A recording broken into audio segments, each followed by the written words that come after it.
Family के हो। ईश्वरीय फैमिली का लॉ माना नियम है भाई भाई हो रहना। ब्राह्मण कुल का लॉ है भाई बहन हो रहना। इसीलिए विकार की दृष्टि नहीं हो सकती। प्रश्न है, यह संगम युग कल्याणकारी युग है, कैसे?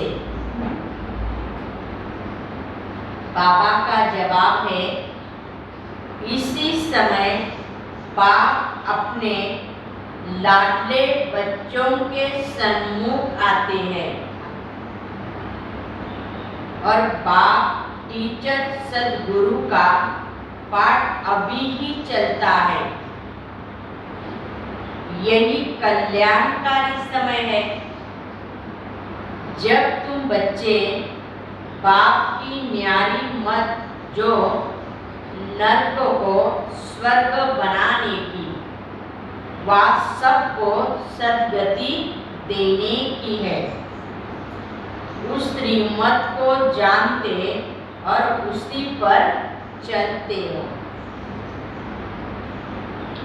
दूसरा प्रश्न है, तुम्हारा सन्यास सतो प्रदान सन्यास है, कैसे? बाबा का जवाब, तुम बुद्धि से इस सारी पुरानी दुनिया को भूलते हो। तुम इस सन्यास में सिर्फ बाप और वर्षे को याद करते हो, पवित्र बनते और परे रखते, जिससे देवता बन जाते हो। उनका सन्यास हद का है, बेहद का नहीं। आज का गीत है, भोलेनाथ से निराला और कोई नहीं। ओम शांति।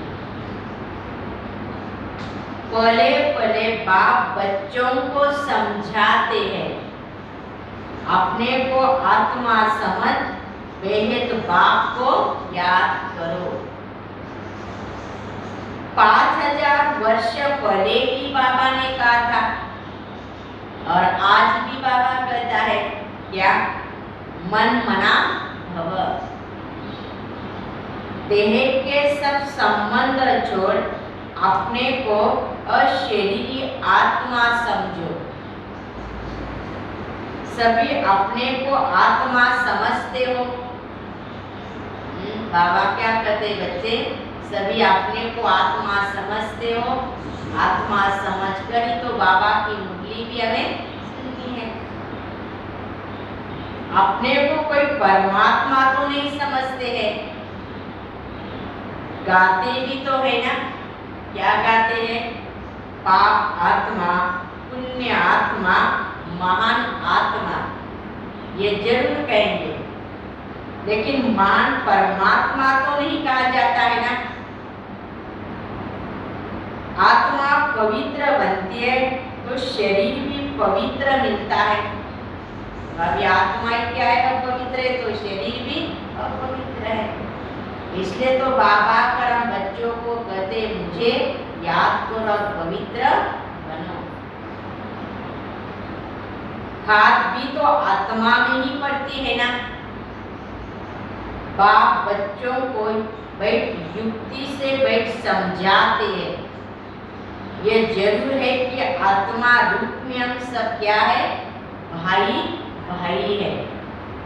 और शरीर के संबंध में आए तो क्या हो जाते? भाई और बहन हो जाते।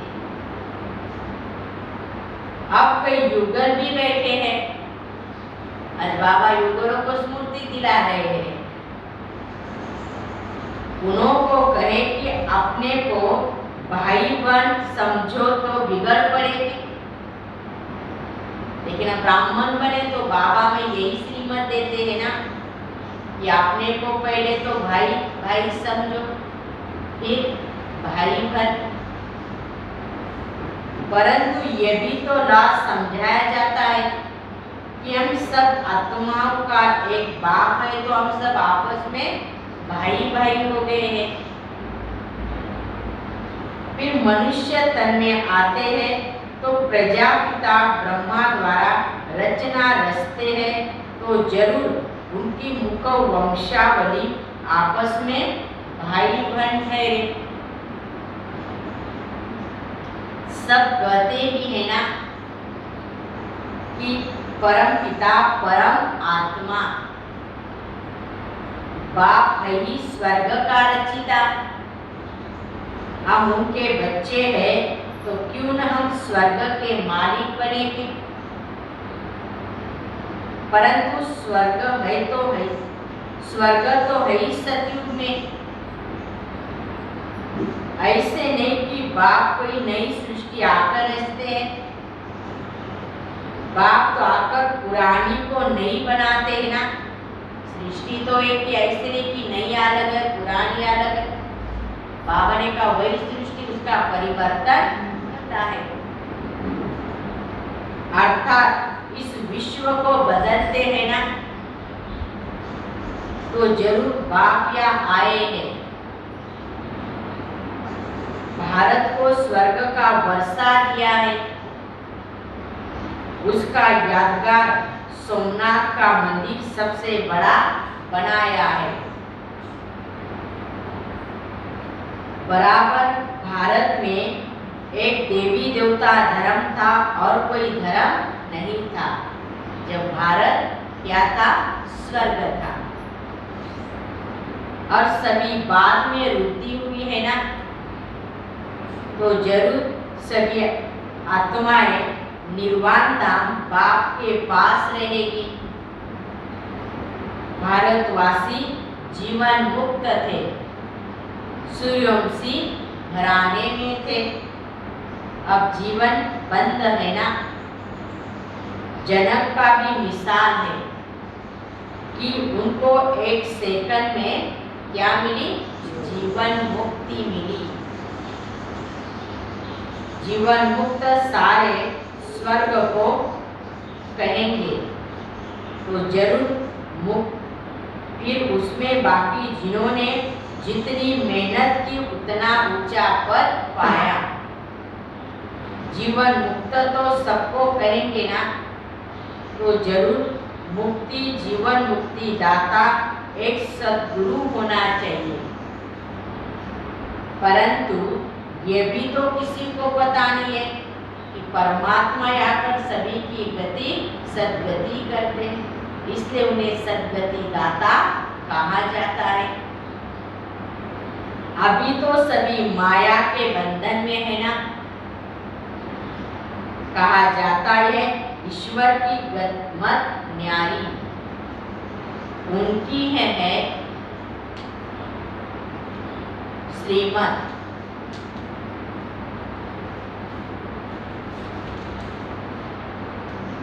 वो आते भी है जरूर कि बाबा ही तो ऐसी श्रीमत देते हैं ना कि बच्चे मुझे याद करो, अपना जीवन पवित्र बनाओ, तुम पवित्र दुनिया के मालिक बन जाएंगे। पिछाड़ी में सब कहेंगे अहो प्रभु तेरी लीला अपरम अपार है, तेरी मत भी सबसे न्यारी है। तुम अब कह रहे हो कि ओ प्रभु तेरी इस नरकों को स्वर्ग बनाने की गत बड़ी न्यारी है ना। तुम जानते भी हो फिर से हम राजयोग सीख रहे हैं। कल पहले भी संगम पर ही तो आकर बाबा ने यह राजयोग सिखलाया है, जिन्हें सज राजयोग कहा जाता है, जो इतनी बड़ी राजय हमें प्राप्त भी होती है। बाप खुद कहते भी है ना, लाडले बच्चों मैं तुम बच्चों के सन्मुख आता हूँ। वो सुप्रीम बाप भी है, सुप्रीम टीचर भी है, सुप्रीम सतगुरु भी है, नॉलेज भी देते हैं और कोई भी इस सृष्टि चक्र की नॉलेज दे न सके, क्योंकि बाबा ही आकर नॉलेज सुनाते हैं। इस सृष्टि चक्र के आदि मध्य अंत व वर्ल्ड की इसकी जागरूकता कोई जानते नहीं। परमपिता परमात्मा स्थापना और विनाश का कार्य कैसे कराते यह भी तो कोई जानते नहीं है। तुम बच्चा जान गए हो ना, तुम मनुष्य से देवता कहना लागे बात, यह महिमा उनकी है ना, इसकी एक परमात्मा के वहाँ पर हम बच्चों को देखो कैसे मनुष्य से देवता बनाते भी है। मूत पलीती कपड़ दो। अब अपने से हर एक पूछे, हम मूत पलीती है व पवित्र है, हमारा जीवन देखो अपवित्र है या पवित्र है। बाबा ने कहा आकाल तख्त है ना, आकार मूर्त उनका यह तख्त है, तो वो जरूर परमधाम अथवा ब्रह्म तत्व में है। हम आत्मा भी तो वहाँ रहती है ना, परमात्मा का भी वही रहने का स्थान है। हम सभी आत्माओं का भी रहने का स्थान है, जिन्हें परमधाम कहा जाता है, शांतिधाम कहा जाता है, निर्वाण धाम कहा जाता है, ब्रह्म महतत्व भी कहा जाता है। उनको भी हम आत्मा भी वहाँ रहती है, उनको भी अकाल तख्त कहा जाता है। वह कोई आ न सके, उस स्वीट होम में हम रहते हैं। बाबा भी वहाँ रहता है ना, बाकी वहाँ कोई तख्त व कुर्सी आदि रहने के लिए नहीं है। वहाँ तो सब अशरीरी है ना, तो समझाना चाहिए सेकंड में जीवन मुक्ति मिलती, अर्थात आप लायक बनते हो। बाबा हमें लायक बना रहा है, जैसी दुनिया है वैसे हमें भी बाबा बनाता है। बाप कहते हैं शिव बाबा को याद करो, विष्णुपुरी को याद करो। अभी तुम ब्रह्मपुरी में बैठे हो, ब्रह्मा की संतान होना और शिव बाबा के बच्चे भी होगे। अगर अपने को भाई बहन समझेंगे नहीं तो काम विकार में चले जाएंगे। ये ईश्वरीय फैमिली है ना,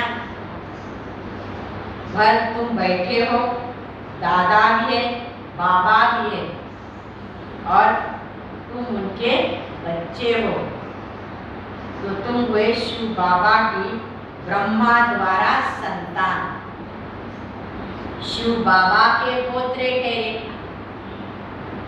फिर मनुष्य तन में है तो भाई बहन हुए ना, आत्मा के नाते से सब भाई भाई का बने। फिर जब शरीर में आते तो भाई बहन। इस समय तुम भाई बहन प्रैक्टिकल में हो।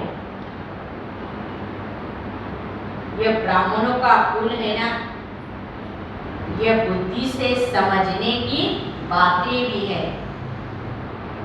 जीवन मुक्ति भी सेकंड में मिलती है, बाकी तो मर्तबे बहुत है ना।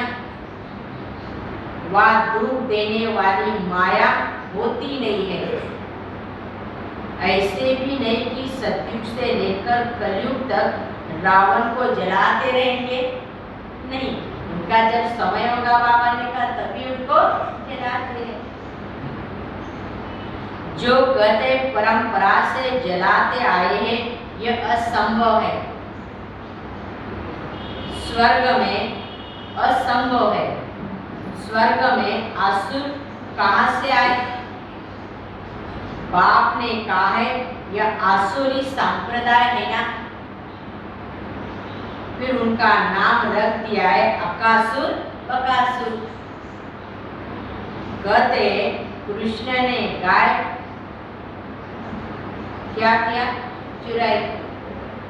ये भी तो पाठ अभी चला है ना, का संगम का। शिव बाबा की गाय सचमुच तुम हो। रोज बाबा आकर क्या करता है? हाँ, ज्ञान का घास खिलाता रहता है। शिव बाबा सबको ज्ञान का घास खिलाता है, घास खिलाने वाला है। तुम्हारी परवरिश करने वाला भी वही है ना। मनुष्य मंदिरों में जाकर देवताओं की महिमा भी गाते हैं कि आप सर्वगुण संपन्न हो, हम नीच पापी है। अपने को देवता कह न सके पर हिंदू ही कह देते हैं। असल नाम भारत में है ना। गीता में भी है, यदा यदा धर्मस्य ग्लानि। गीता में हिंदुस्तान तो नहीं कहा जाता है ना। और यह है भगवान वाच। भगवान एक निराकार है जिनको सभी आत्माएं जानती है। स्वर्ग में है सब दैवी गुण वाले मनुष्य। उनको ही 84 जन्म लेने भी पड़ते हैं। तो जरूर स्वर्ग से नरक में आए हैं ना। आप ही पूज्य, आप ही पुजारी है भी। उनका भी अर्थ तो होगा ना। नंबर 1 पूज्य कौन है? श्री कृष्ण। फिर वो भी क्या बनता है? पुजारी बनता है। इसलिए बाबा ने कहा, तुम बच्चों ने भी पाठ बजाया ना, पुजारी बने फिर पूज्य बने। फिर से बाबा आकर तुम्हें पूज्य बनाते हैं। किशोर अवस्था को सतो प्रधान अवस्था कहा जाता है। बाल अवस्था को सतो, युवा है रजो और वृद्ध है तमो। तो हर मनुष्य की अवस्था होती, बाबा ने कहा सतो रजो और तमो। सृष्टि भी क्या है? सतो रजो तमो होती है ना। कलयुग के बाद भी जरूर सतयुग चाहिए।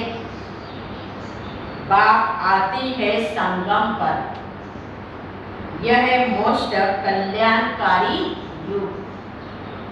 ऐसा युग और कोई हो नहीं सकता है। सतयुग से त्रेता में आए, उनको कल्याणकारी नहीं कहेंगे, क्योंकि 2 कला कम हुई तो उनको कल्याणकारी युग कैसे कहेंगे। फिर द्वापर में आए तो और कला कम हो जाएगी। तो यह है कल्याणकारी युग नहीं रहा। कल्याणकारी युग यह संगम युग है, जब परमात्मा आकर सभी मनुष्य आत्माओं का कल्याण करते हैं। और ये नॉलेज भी दे रहे थे कि आप पहले सतयुग में क्या थे, त्रेता में क्या थे, द्वापर में, फिर कलयुग में तुम्हारी अवस्था कैसी रही, कैसे तुम्हारी कलाएं कम हुई। कल्याणकारी संगम युग है ना। जबकि बाप आज भारत को और आप सबको गति सदगति देते हैं। अभी तुम स्वर्ग के लिए पुरुषार्थ कर रहे हो, मना जहाँ तुम्हारी गति सदगति होती, बाबा ने कहा संगम युग पर उनको ही कल्याणकारी युग कहा जाए।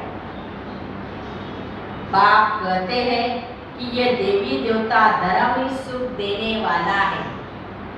तुम अपने धर्म को भूल गए हो तब तो और धर्म में घुस जाते हैं, चले जाते हैं। वास्तव में तुम्हारा धर्म सबसे ऊंचा है। अब भी तुम वही राजयोग सीख रहे हो तो श्रीमत पर चलना पड़े। बाकी सब है आसुरी रावण मत पर। सब में क्या है? 5 विकार, उसमें भी पलाय अशुद्ध अहंकार। बाप कहते हैं यह देह अहंकार छोड़ देही अभिमानी बनो और शरीरी बनो। तुम मुझ बाप को भूल गए हो ना। यह भी भूल भुलैया का क्या है, खेल है। कई फिर कहते नीचे उतरना ही है तो फिर पुरुषार्थ क्यों करें, फिर से ऐसा ही है, सब ऐसा है, तो फिर पुरुषार्थ क्यों करें। अरे पुरुषार्थ नहीं करेंगे तो स्वर्ग की राजाई भी कैसे मिलेगी। फिर ड्रामा को भी तो समझना है ना। ये एक ही सृष्टि है जिसका चक्र फिरता है। सतयुग आदि सत है ना, है भी सत बाबा ने कहा, राज्य भी सत था, श्रीमत भी बाबा ने कहा, सब कुछ सत ही था, क्योंकि सत्य बाप ने तो स्थापन किया हुआ है। कहते भी है कि वर्ष की हिस्ट्री जागरूकी रिपीट होती है ना, तो कब शुरू होगी, कैसे रिपीट होगी, इसके लिए तुम पुरुषार्थ करते हो। बाप कहते हैं फिर से तुमको मैं आकर राजयोग सिखलाता हूँ, तुम भी सीखते हो ना। राजय स्थापन होगी, यादव करो खत्म हो गए और जय जयकार हो गए। फिर मुक्ति जीवन मुक्ति के दरवाजे खुल जाते हैं। नहीं तो कब तक रास्ता बंद रहता है। जब लड़ाई लगती है तभी तो गेट भी खुलते हैं। बाप आकर गाइड बनकर साथ ले जाते हैं। लिबरेटर भी है ना, माया के फंदे से छुड़ाते हैं। गुरुओं की जंजीरों में बहुत फंसे हुए ना, बहुत डरते भी है कि का गुरु की आज्ञा न मानी तो कुछ श्राप न मिल जाए। फिर ये भी उनके अंदर डर रहता है। अरे आज्ञा तो तुम मानते ही का, सोचो आपने आज से पापा ने कहा वह निर्विकारी पवित्र और तुम विकारी अपवित्र है। परमात्मा की आज्ञा का क्या है, तुमने कहा मानी है, तो कहते आकर अपना जीवन ऐसा पवित्र बनाओ। गुरु में मनुष्य की कितनी भावना रहती है ना, क्या करते कुछ भी पता नहीं है ना। भक्ति मार्ग का प्रभाव है। अब तुम समझानु सयानु बने हैं। तुम जानते हो ब्रह्मा विष्णु शंकर है सूक्ष्म वतन वासी। उसमें भी ब्रह्मा सो विष्णु का पाठ या है, शंकर का पाठ या शंकर को यहाँ आने की दरकार नहीं है। या जगत अम्बा है, जगत पिता है और तुम बच्चे हैं, संगम पर पाठ बजा रहे हैं। फिर इतनी भुजा वाली देवियां आदि कितना बैठ बनाते हैं। अथा चित्र है ना, यह सब चित्र है भक्ति मार्ग वालों के लिए। मनुष्य तो मनुष्य ही है ना, जैसी मत है वैसे ही चलते रहेंगे। राधे कृष्णा आदि को भी चार भुजाएं दे देते हैं। दीप माला में लक्ष्मी की भी पूजा करते हैं, वह है दो भुजा वाली लक्ष्मी। दो भुजा नारायण की है ना, इसलिए दोनों की क्या होती है, पूजा होती है। कंबाइंड रूप है ना, यह प्रवृत्ति मार्ग है और कुछ नहीं है। काली की जीभ देखो कैसी दिखाते हैं। कृष्णों को भी काला बना दिया है। वान मार्ग में जाने कारण काली हो जाती है। फिर ज्ञान चित्ता पर बैठने से गोरी बन जाती है। जगत अम्बा ऐसी मीठी मम्मा सबकी मनोकामनाएं पूर्ण करने वाली है। उनकी मूर्ति को भी काला बना दिया है। कितनी देवियां बनाते हैं ना, क्या करते, पूजा करके जाकर समुद्र में डुबा देते हैं। यह सब क्या है? आज बाबा ने कहा ये गुड़ियों की पूजा होगी, गुड़ियों का खेल हो गया है, कितना पैसा खर्चा करते, टाइम भी कितना वेस्ट है। बाबा ने कहा क्या नहीं करते, फिर जाकर डुबा देते हैं। प्राप्ति क्या है? बाबा कहते ये सब ड्रामा में नोंद है, फिर भी होगा।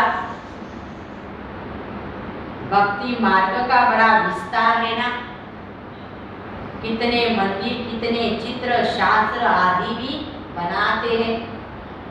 बात मत पूछो, waste of time, waste of money. मनुष्य बिल्कुल इस समय तुच्छ बुद्धि है, समझते हैं हम क्या कर रहे हैं। कौड़ी मिसर बन जाते हैं ना। बाप कहते अब भक्ति मार्ग के धक्के बहुत खाए हैं, अब बाप तुमको इन झंझटों से क्या करा, छुड़ाता है। सिर्फ बाप को और वर्षे को याद करो और अपना जीवन पवित्र बनाओ। परहेज भी तो रखनी पड़ेगी ना, बाबा ने कहा जीवन भी तो पवित्र बनानी है, तो खान पान की भी परहेज रखनी है, नहीं तो जैसा अन्न वैसा मन हो जाता है। सन्यासी को भी गृहस्थी के पास जाकर जन्म लेना पड़ता है, वह है रजो प्रधान सन्यास और यह है सतो प्रधान सन्यास। तुम इस पुरानी दुनिया का सन्यास करते हो, उस सन्यास में भी कितना बल है ना।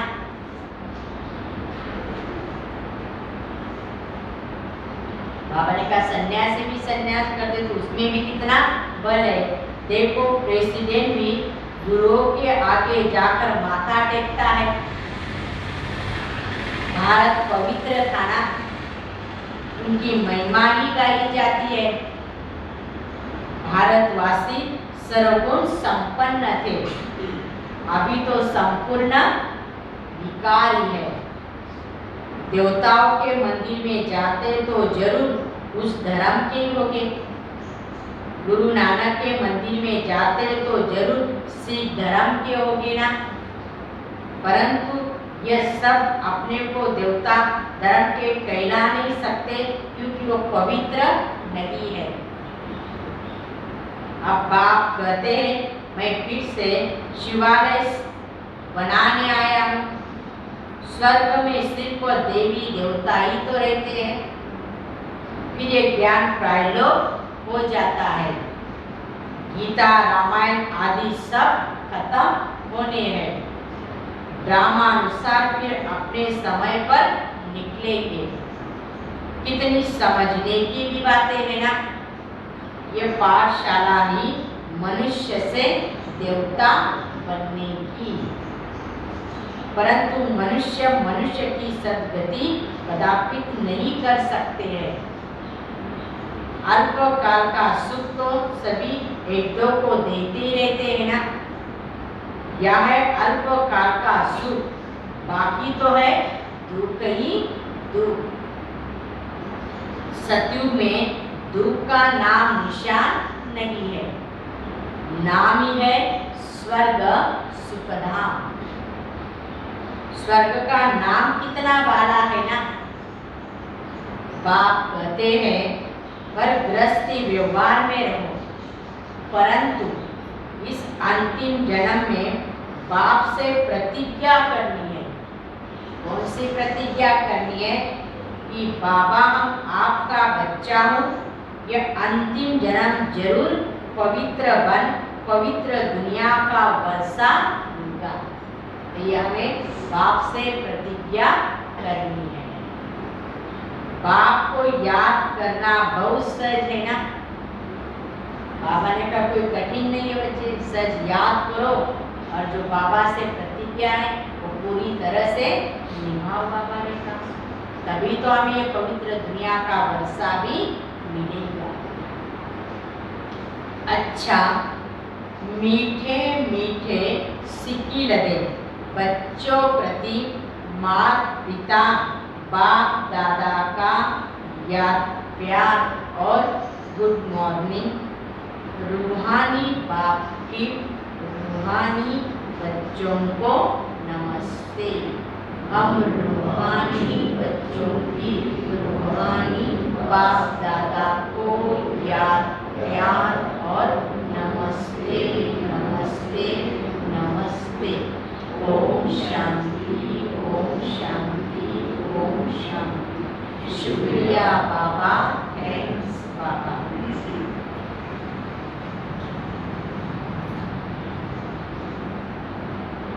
धारणा के लिए मुख्य सार। पहली पॉइंट, देह अहंकार को छोड़ देही अभिमानी बनना है और शरीरी बनने का अभ्यास करना है। दूसरी पॉइंट, ब्रह्मा को यथार्थ रीति समझकर पुरुषार्थ करना है। ड्रामा में होगा तो करेंगे ऐसा सोचकर पुरुषार्थहीन नहीं बनना। आज का वरदान। संगम युग के महत्व को जान श्रेष्ठ प्रारब्ध बनाने वाले तीव्र पुरुषार्थी भव। संगम युग के महत्व को जान श्रेष्ठ प्रारब्ध बनाने वाले तीव्र पुरुषार्थी भव। संगम युग छोटा सा युग है। इस युग में ही बाप के साथ का अनुभव होता है। संगम का समय और ये जीवन दोनों ही हीरे तुल्य है। तो इतना महत्व जानते हुए एक सेकंड भी साथ को नहीं छोड़ना। सेकंड गया तो सेकंड नहीं, लेकिन बहुत कुछ गया। सारे कल्प की श्रेष्ठ प्रारब्ध जमा करने का यह संगम युग है। अगर इस युग के महत्व को भी याद करो तो तीव्र पुरुषार्थ द्वारा राज्य अधिकार प्राप्त कर लेंगे। स्लोगन। सर्वों को स्नेह और सहयोग देना ही विश्व सेवाधारी बनना है।